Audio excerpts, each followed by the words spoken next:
की आजादी के लिए टावर का बुनियादी पत्थर बनकर अपने आप को खत्म कर दिया था। हिंदुस्तान की आजादी के लिए आज टीपू सुल्तान के नाम पर नफरत फैलाई जा रही है।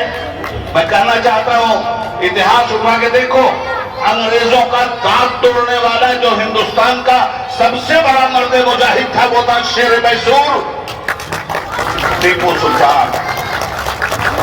टीपू सुल्तान की शहादत के बाद अंग्रेजों ने कहा था अब हिंदुस्तान को गुलाम बनाने में हमें दुनिया की कोई ताकत नहीं रोक सकती।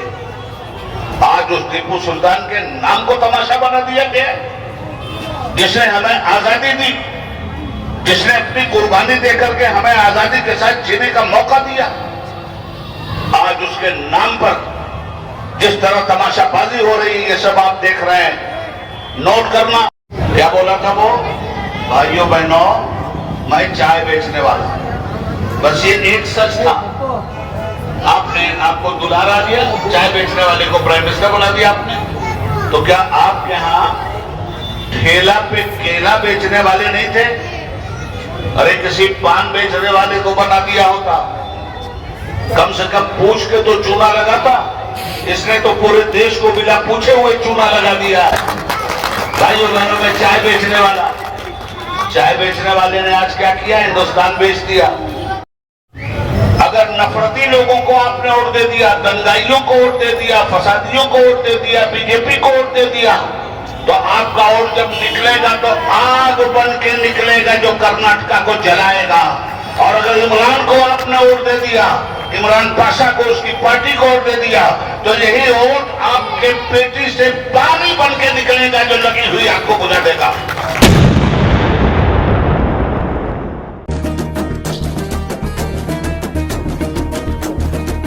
ಈ ಬಾರಿ ಜೆಡಿಎಸ್ಗೆ ಮತ ನೀಡಿ ಈ ನಮ್ಮ ಪಂಚರತ್ನ ಯೋಜನೆಗೆ ಬಲ ನೀಡಿ. ಈ ಬಾರಿ ಜೆಡಿಎಸ್ಗೆ ಮತ ನೀಡಿ ಈ ನಮ್ಮ ಪಂಚರತ್ನ ಯೋಜನೆಗೆ ಬಲ ನೀಡಿ. ಮುಂದಿನ 5 ವರ್ಷ ಅಧಿಕಾರ ನಮಗೆ ಕೊಡಿ, ಈ ನಮ್ಮ ಪಂಚರತ್ನ ಯೋಜನೆಗೆ ಬಲ ನೀಡಿ. ಕುಮಾರಣ್ಣನ ಮುಖ್ಯಮಂತ್ರಿ ಮಾಡಿ. पंचरत्न योजने पंचरत्न योजने पंचरत्न योजने पंचरत्न योजने। मैं अपने तजर्बे की बातें आपके सामने रख रहा हूं। मैंने पार्लियामेंट में मिलादुल नबी की छुट्टी के लिए मिस्टर विश्वनाथ प्रताप सिंह साहब से कहा था, वो प्राइम मिनिस्टर थे। मैंने कहा 15 अगस्त सिर्फ हिंदुस्तान की आजादी का दिन है, मिलादुल नबी इंसान की आजादी का दिन है, इसलिए हिंदुस्तान की आजादी की भी छुट्टी होनी चाहिए और इंसान की आजादी की भी छुट्टी होनी चाहिए। मैं आपको बताना ये चाहता हूं कि अब ये अख्तियार आपके हाथ में आ गया। ये वोट क्या है आपका, ये अधिकार है। ये नेता लाख चौकी पे बैठे हों, कोई हो, इस मुल्क के कॉन्स्टिट्यूशन में नेताओं की कोई हैसियत नहीं है। ये चौकी पे बैठने वाले लोग दस्तूरे हिंद की रोशनी में चौकीदार हैं और आप जमीन पे खड़े होने वाले लोग इस मुल्क के जमींदार हैं। जमींदार तय करेगा कि उसका चौकीदार कैसा होना चाहिए, ये तय करना है आपको। वोट किस लिए दे रहे हैं आप? क्या वोट इसलिए दिया गया था कि मुल्क में दंगा और फसाद हो? क्या इसलिए गवर्नमेंट बनी थी कर्नाटका में और दिल्ली में ये मिस्टर मोदी की कि पूरे मुल्क में फसाद करवा दिया जाए, हिंदू मुस्लिम एकता तोड़ने वाली बीजेपी? मगर आपसे कम गुनहगार वो है और जनता उससे ज्यादा गुनहगार है, इसलिए कि पावर में जनता लाई थी मोदी को और वो आदमी झूठ बोलने में इंटरनेशनल रिकॉर्ड बना चुका है। वो तो गिनीज बुक में झूठ साबित हो गया है। सिर्फ एक मर्तबा वो आदमी सच बोला है, याद रखना, 2014 में। क्या बोला था वो, भाइयों बहनों मैं चाय बेचने वाला, बस ये एक सच था। आपको दुलारा दिया, चाय बेचने वाले को प्राइम मिनिस्टर बना दिया आपने। तो क्या आपके यहां ठेला पे केला बेचने वाले नहीं थे? अरे किसी पान बेचने वाले को बना दिया होता, कम से कम पूछ के तो चूना लगाता। इसने तो पूरे देश को बिना पूछे हुए चूना लगा दिया है। भाइयों बहनों में चाय बेचने वाले ने आज क्या किया? हिंदुस्तान बेच दिया, रेलवे बेच दिया, हवाई जहाज बेच दिया, बॉम्बे और दिल्ली का एयरपोर्ट बेच दिया।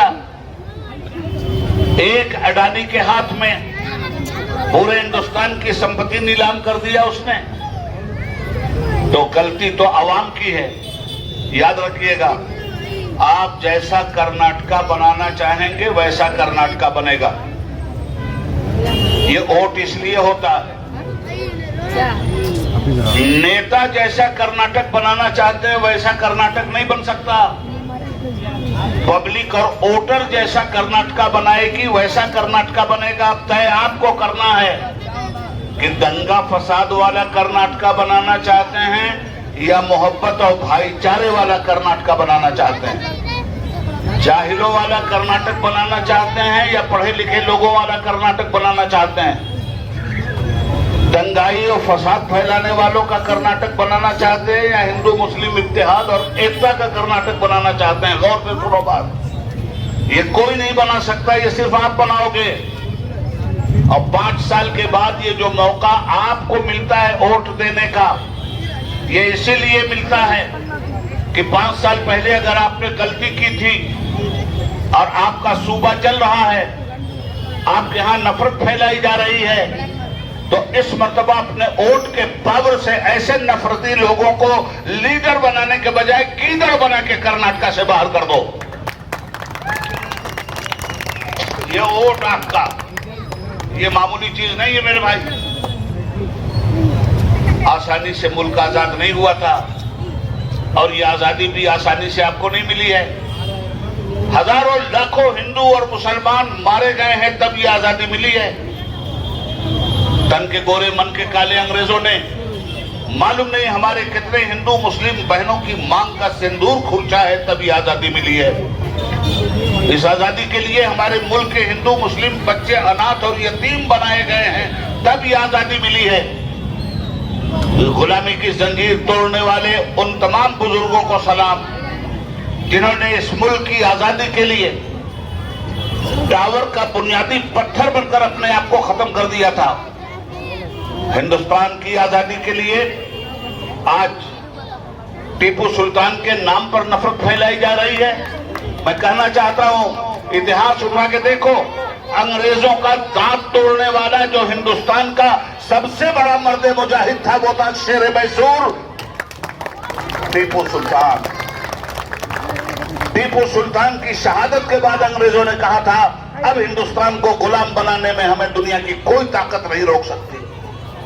आज उस टीपू सुल्तान के नाम को तमाशा बना दिया गया, जिसने हमें आजादी दी, जिसने अपनी कुर्बानी देकर के हमें आजादी के साथ जीने का मौका दिया। आज उसके नाम पर जिस तरह तमाशाबाजी हो रही है ये सब आप देख रहे हैं। नोट करना, मुल्क की सुप्रीम कोर्ट भी सबसे बड़ी कोर्ट नहीं है। सेकुलर मुल्क में सबसे बड़ी कोर्ट अवाम होते हैं, जनता होती है, वोटर होता है।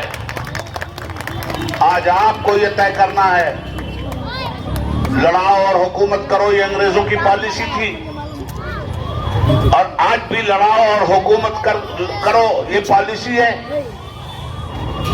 सफेद अंग्रेज काली औलादें पैदा करके गए हैं। जो काम कल सफेद अंग्रेजों ने हिंदुस्तान के साथ किया था आज ये काली औलादें हिंदुस्तान के साथ वही कारोबार कर रही हैं। मेरे भाइयों, ये जलसे जो होते हैं इलेक्शन के, ये ताली बजाने के लिए नहीं होते और ये गाली देने के लिए भी नहीं होते, ये अपने मसाइल को हल करने के लिए होते हैं। आपका अपना वोट कहां जाएगा और आपका वोट क्या करता है और क्या बिगाड़ता है और क्या बनाता है, 2 मिनट में उस पर आपकी तवज्जो चाहूंगा। सुनो, जब तक आपने वोट नहीं दिया तब तक आपका वोट कोई हरकत नहीं करता, मगर जहां आपका वोट की पेटी में चला गया तो साइलेंट गया था, मगर जब निकलेगा तो वो साइलेंट नहीं निकलेगा, याद रखना। जब वो निकलेगा, अगर नफरती लोगों को आपने वोट दे दिया, दंगाइयों को वोट दे दिया, फसादियों को वोट दे दिया, बीजेपी को वोट दे दिया, तो आपका वोट जब निकलेगा तो आग बन के निकलेगा जो कर्नाटका को जलाएगा। और अगर इमरान को आपने वोट दे दिया, इमरान पाशा को, उसकी पार्टी को वोट दे दिया, तो यही वोट आपके पेटी से पानी बन के निकलेगा जो लगी हुई आग को बुझा देगा। आप नहीं समझते कि आपके वोट की अहमियत क्या है। आपको हॉस्पिटल चाहिए, आपको डॉक्टर चाहिए, आपको कंस्ट्रक्शन के लिए इंजीनियर चाहिए, आपको अच्छी जिंदगी गुजारने के लिए तालीम चाहिए, आपको अंधेरे से निकलकर रोशनी में रहने के लिए लाइट चाहिए, आपको टूटी सड़कों के बजाय बेहतरीन सड़क चाहिए, आपको गरीबी के बजाय गरबत से ऊपर उठ करके अपने बाल बच्चों का पेट भरने का जरिया चाहिए। ये सारी चीजें कहां से मिलती हैं मेरे भाई? ये तमाम तर चीजें ओट से मिलती। ओट के पेट से निकलता है खेत, ओट के पेट से निकलती है खेत की हरियाली, ओट के पेट से निकलती है नहरें, ओट के पेट से निकलती है सड़कें, ओट के पेट से निकलती है एजुकेशन, ओट के पेट से निकलती है मजबूत सियासत, ओट के पेट से निकलता है मजहब का तहफ्फुज, ओट के पेट से निकलता है हिंदू मुस्लिम भाईचारा, ओट के पेट से निकलती है इंसानी और अवामी तरक्की, ओट के पेट से जुल्मत का खात्मा होता है और रोशनी निकलती है। मगर ओट के पेट से जहालत भी निकलती है, ओट के पेट से नफरत भी निकलती है, ओट के पेट से गुर्बत भी निकलती है, ओट के पेट से लाचारी भी निकलती है, ओट के पेट से यतीमी भी निकलती है, ओट के पेट से कत्ल भी निकलता है, ओट के पेट से कातिल भी निकलता है, ओट के पेट से सांप्रदायिक भी निकलता है, ओट के पेट से फिरकापरस्त भी निकलता है, ओट के पेट से डाकू भी निकलता है। अरे ओट के पेट से 40% भी निकलता है। ये ओट के पेट से सब निकला है इमरान, ये सब निकला है। तो अगर ओट के पेट से आप एजुकेशन निकालना चाहते हैं तो हमारा इमरान, ओट के पेट से गरीबी का खात्मा चाहते हैं तो जनता दल सेकुलर हमारा इमरान, ओट के पेट से शहर में रोशनी चाहते हैं तो हमारा इमरान पाशा, ओट के पेट से गरीबों की भूख मिटाना चाहते हैं तो जनता दल सेकुलर का नुमाइंदा। आपको मैं बताऊं, जनता दल से आज हमारा 4% रिजर्वेशन खत्म हुआ ना, किसने खत्म किया? बीजेपी ने। कांग्रेस ने दिया था और बीजेपी ने खत्म किया, ऐसे ही है क्या? नो, कांग्रेस क्या देगी आपको? ये 4% मुस्लिम रिजर्वेशन देवी गौड़ा ने दिया था आपको, जनता दल सेकुलर ने दिया था आपको। कांग्रेस को क्या देना है? कांग्रेस तो बस हाथ दिखाती है और जब फेल होती है तो कहती है बाहर का हाथ। अंदर का हाथ इतना कोढ़ी की बाहर का हाथ रोक नहीं पाता। तोड़ दो इस कोढ़ी हाथ को और मजबूती के साथ उस पार्टी को वोट दे दो जो पार्टी एक किसान औरत के सर पे तुम्हारे खाने का बोझ लेके खड़ी है। मेरे भाइयों, वतन की जो हालत सुनाने लगेंगे तो पत्थर भी आंसू बहाने लगेंगे।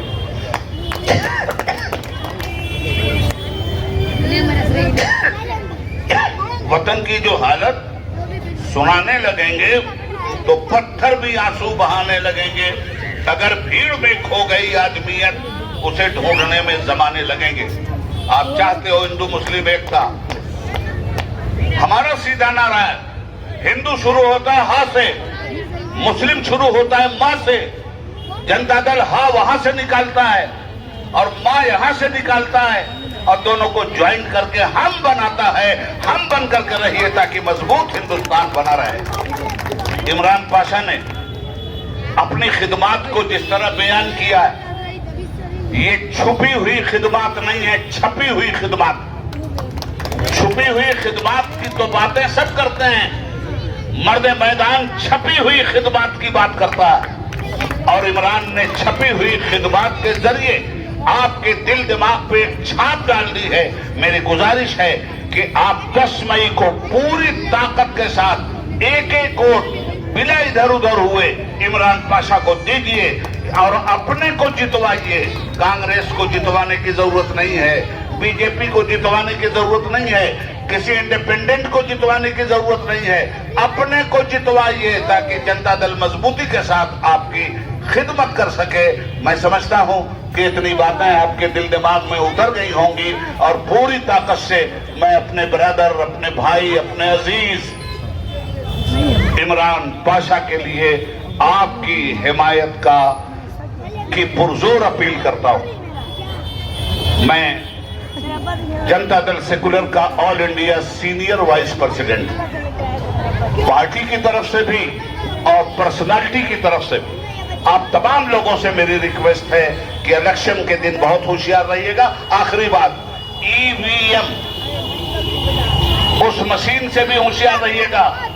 अब बीजेपी के पास कोई रास्ता नहीं रह गया, सिर्फ ईवीएम को अपना भगवान बना के चल रही है। होशियार रहिएगा, एक एक वोट की हिफाजत कीजिएगा। खुदा हाफिज, हिंदुस्तान जिंदाबाद, कर्नाटका पाइंदाबाद।